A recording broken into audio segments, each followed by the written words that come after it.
जहाँ भी हमारा कंक्रीट का और चुनाई का जो ब्रिक मेसनरी उसका जॉइंट आता है, वहाँ पे फिर बाद में इस तरह से क्रैक्स आ जाते हैं। ये बेसिकली एक आरसीसी कॉलम है और उसके साथ दोनों साइड्स के ऊपर जब वो चुनाई लगी हुई है,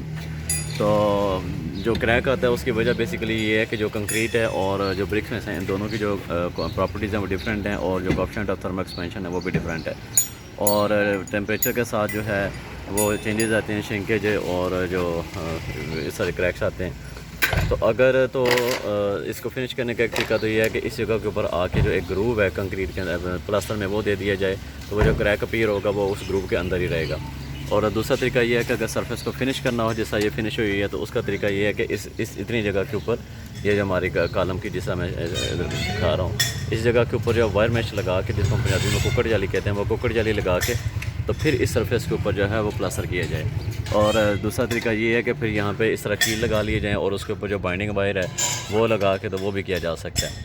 तो ये जो क्रैक्स हैं इनको फिर रोका जा सकता है पीयर होने से।